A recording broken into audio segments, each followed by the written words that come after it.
1 jam ini saya nak menceritakan sikit macam mana pelibatan saya pantun dalam pantun, sehinggakan pantun itu melahirkan uban sejemput di depan. Ini memang original. Dan pantun ini sebenarnya membawa saya kepada saya boleh berdiri di hadapan. Itu yang saya nak berceritakan. Pantun ni asalnya bagaimana. Permulaan saya pantun bila mana saya masuk sekolah. Masuk sekolah dan kita uji bakat. Dan bila mana saya berpantun, cikgu kata, kamu ni tak ada bakat. Dan kerana cikgu cakap tak ada bakat itulah saya bersemangat untuk belajar pantun. Sebenarnya dorongan cikgu tu pada perkataan yang mencabar saya. Dan akhirnya saya belajar. Banyak kali bertanding dan banyak kali kalah. Biasalah. 2, 3 macam tu suara. Dan saya rasa nikmat dan ditarik.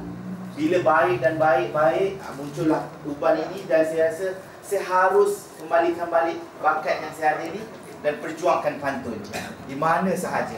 Dan tuan-tuan puan-puan, pantun ni sebenarnya kalau kita tahu dipertandingkan dan juga pantun dijual beli ataupun pantun yang bukan soalan. Contohnya pantun macam mana? Macam apa dia? 2-3 kucing berlari macam itulah. Ataupun minta daun diberi daun dalam daun buah bidara, minta pantun diberi pantun dalam pantun ada bicara. Bila saya tahu dah pantun ini sebenarnya wujud pantun ni dalam perkahwinan, saya gunakan betul-betul pantun ini sehingga kan boleh menjana pendapatan.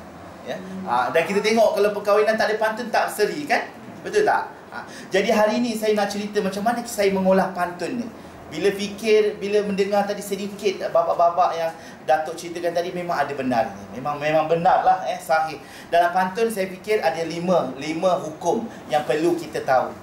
Hukum pertama ini minta tolong kalau silap. Yang pertama, hukum yang pertama perlu ada, semua tahu, 4 baris dalam satu rangkap. 4 baris. Perkara kedua, perlu ada 2 baris pembayang dan 2 baris sampiran ataupun pemaksud lah. Itu. Ini hukum yang kita perlu tahu dalam pantun 4 kerat. Itu semua tahu. Yang ketiga adalah dia punya patah dalam setiap baris. Kalau ada 4 patah perkataan dalam satu baris dah cantik, 4 patah dalam sebaris. Dan dalam sebaris itu perlu ada 8 hingga 12 patah perkataan semua sekali. Contohnya selalu orang kata tak lapuk dik hujan, tak lekang dik panas, 12 macam tu. Kalau boleh di antara 8 hingga ke 12, itu yang paling cantik. Kita nak sebut 4 cantik. Buah cempedak di luar pagar, ambil galah tolong. Cantik 4. Itu yang semua orang tahu. Tetapi dalam keempat ini yang mungkin kita ada tercuai sedikit bila tiada pertautan. Hukum yang seterusnya itu pertautan di antara pembayang dan sampiran. Yang saya belajar dulu, nak buat pembayang buat saja. Contohnya, saya budak baru belajar. Saya budak baru belajar. Ini pemaksud. Kalau salah, tolong tunjukkan. Saya budak. Contoh kita cakap dak. Okey, katalah di atas pundak ujung berjajar, macam tu contoh. Di atas pundak ujung berjajar, ambil tepak, elok letakkan. Tak ada maksud dalam pembayang tu. Maksudnya pembayang tu tidak menceritakan tentang saya budak baru belajar ini.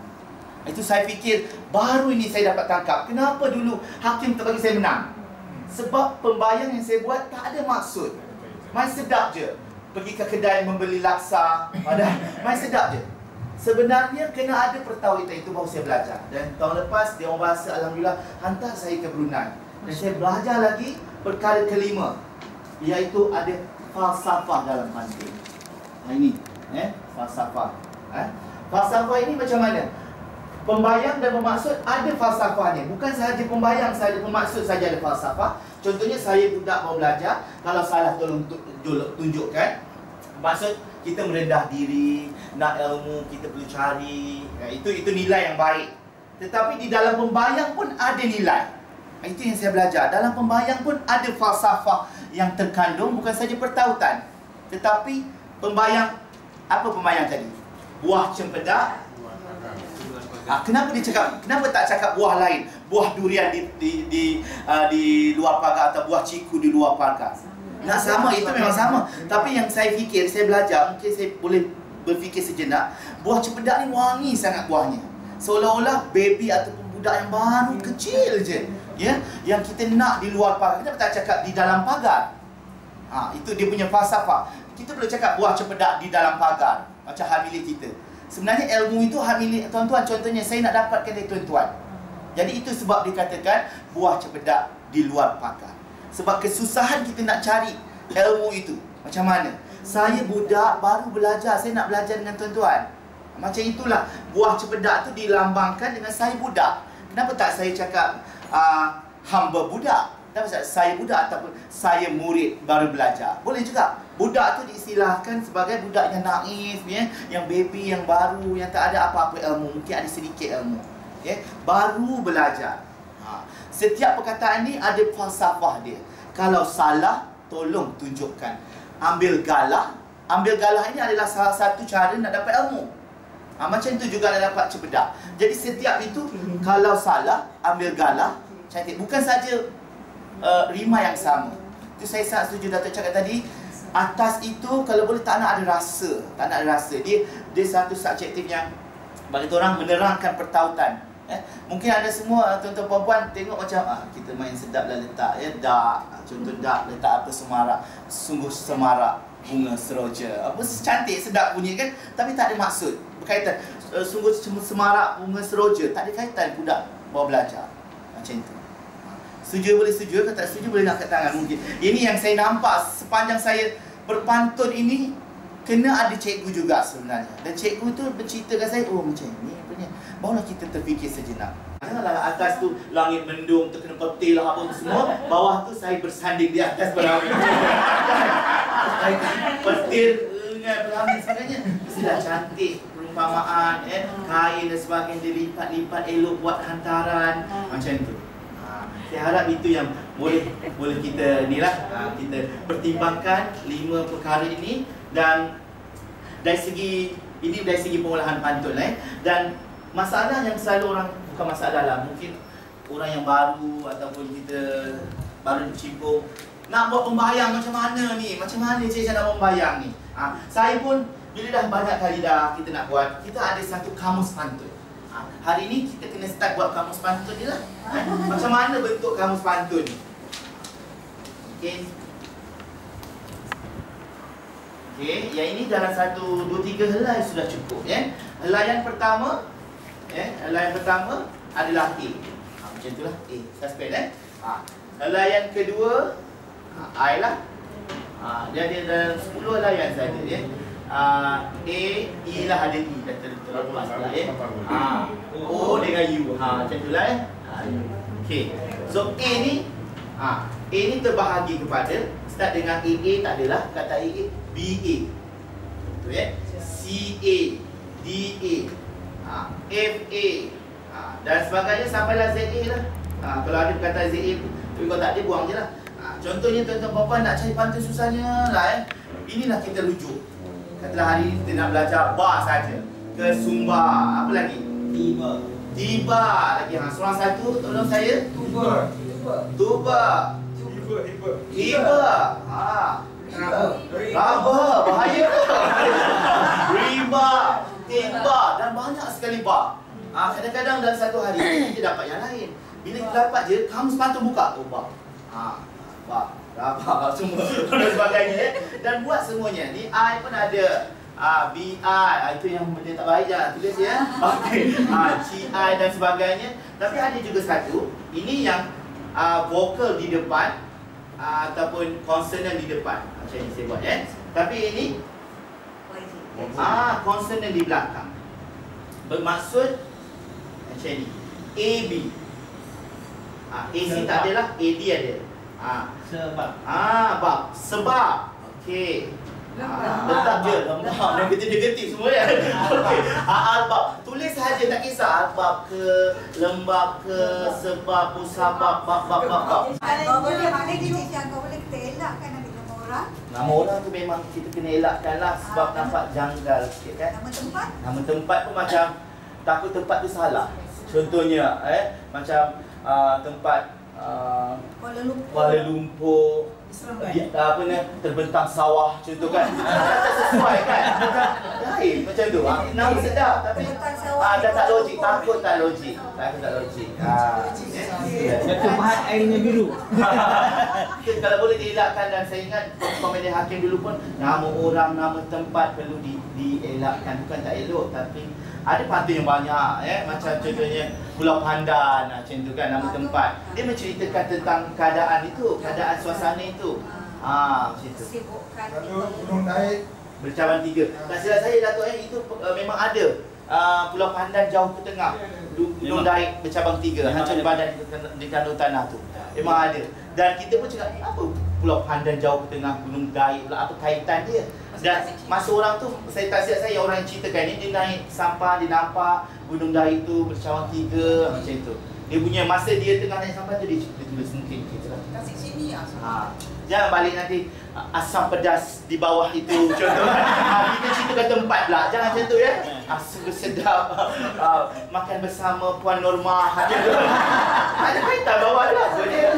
Okay. Bengkel pantun cukuplah macam tu. Jangan, tak boleh buat macam tu lah. Kalau boleh kita pelambangkan atas tu yang estetika. Apa kata Datuk tadi, yang ada unsur alam. Kalau boleh, dan elakkan perasaan dekat dalam pembayang tu. Itu ada rule, bukan rom lah, rule. Itu misal alam. Ya, alam, estetika dalam alam. Kita menggunakan pelambangan macam saya cakap tadi, tersadung, mendung alam kan. Kita tak cakap tersadung, dong tudung ke apa pula. Jadi ini kamus pantun dia mula dengan kembali balik kita punya pelajaran. A, consonant A dan vocal consonant. Ada satu lagi iaitu NG. NG. NG tu ada I, ada ing, seling-sing, ing lah macam tu lah. Contoh NG ada ING. Perkara-perkara ni bila kita nak dapat, nak cari, kita buka je tengok mana yang kita, mana yang kita dapat idea. Sebab memori dan kepala kita ni tak boleh kita nak apa yang aku ingat cuba je atau raba je. Ada lagi aku tak ada benda. Punya ada timbang, ada kesumbar, banyak. Kita senang nak meringankan kita punya kepala. Itu yang menyebabkan kita akan frust. Susah lah, malas lah pantun ni. Itu yang kita jadi macam tu. Bila kita buka macam ni, senang. Itu peringkat awal saya memang ada buku pantun ni. Kamus pantun. Itulah ketika. Yang ni saya buat sendiri. InsyaAllah dalam akhir tahun ni ada buku yang saya buat, dalam belakang ni ada kamus pantun. Cecep jual lah. InsyaAllah ada. Saya berpantun dengan bila pantun ni kita ada satu rakan lah. Saya ingat seorang ada. Saya ada seorang rakan nama dia Flora. Flora ni Flora. Flora ni pelengkap saya lah. Kemana sahaja saya pergi, kita akan selalu berpantun. Bercakap nak pantun, makan pantun. Dan semua ada pantun. Girlfriend ke tu? Dekat ni kawan dah ada. Itu rakan lah, rakan kaki dan tangan ya. Ini yang pertama, tuan-tuan kena buatlah sikit lah hari ni, buat sikit-sikit ada buku semua kan. Buku yang itu memang bagus. Dia dah ada siap-siap dia punya tu. Datuk Rahman, Segak dan Tampan contoh ya. Okey, contoh Datuk saja ambil Datuk ya. Segak dan Tampan. Okey. Okey, pantunnya jadi mainan lidah. Contoh bawah macam mana ni? Pan dengan dah. So macam mana kita nak buat ni? Katalah kita tak nak ambil tengah pan macam mana? Kita Datuk dalam kepala otak kita papan. Lipat. Lipan. Sampan. Sampan. Tampan dah ada. Kapan. Kapan dah ada. Tak boleh dah ulang lah nanti macam tu tak apa. Kadang-kadang kapan tiba-tiba ya. Okey tak apa, kain kapan. Lagi apa lagi? Lapan. Okey. Okey dah. Sopan. Okey. Kita ada dekat kepala kita dah sopan, papan, lipan, sampan, kapan. Indah. Lagi apa dah? Bunda. Lagi? Kedah. Okey. Asal orang Kedah asal Kedah. Okey. Kedah. Sudah. Jadi kita nak tengok macam mana kita nak dapatkan perkataan ni. So inilah kita kena latihan.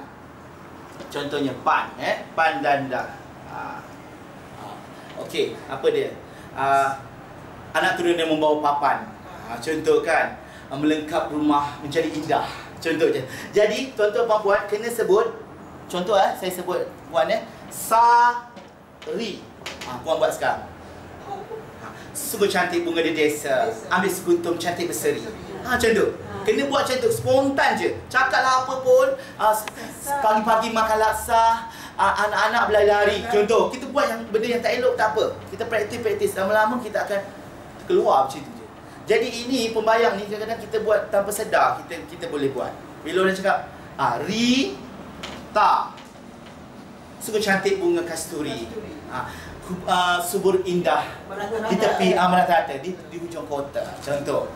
Itu saya nak macam tu. Kali ni saya nak uji ya. Siapa nak contoh? Siapa nak cuba? saya ambil lah ya. Okey, siapa nama buat? Siapa nama? Orang muda. Okey, siapa nama buat? Cuba bagi senang ya. Okey, puan ready? Mari. Ma dengan ni. Cuba. Mula-mula buat macam ni. Mula-mula fikir macam ni. Sama, okey, ma, Suma, Purnama. Okey, Purnama, nak ambil Purnama. Jadi, berseri lah Purnama ni. Ataupun senyum, nak buat senyum berseri. Senyum. Ma atau apa? Dipandang lama. Menatap teruna apa? Okey. Tak apa dibuat tak. Okey lagi.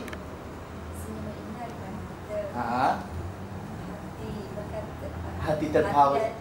Hati terpaut.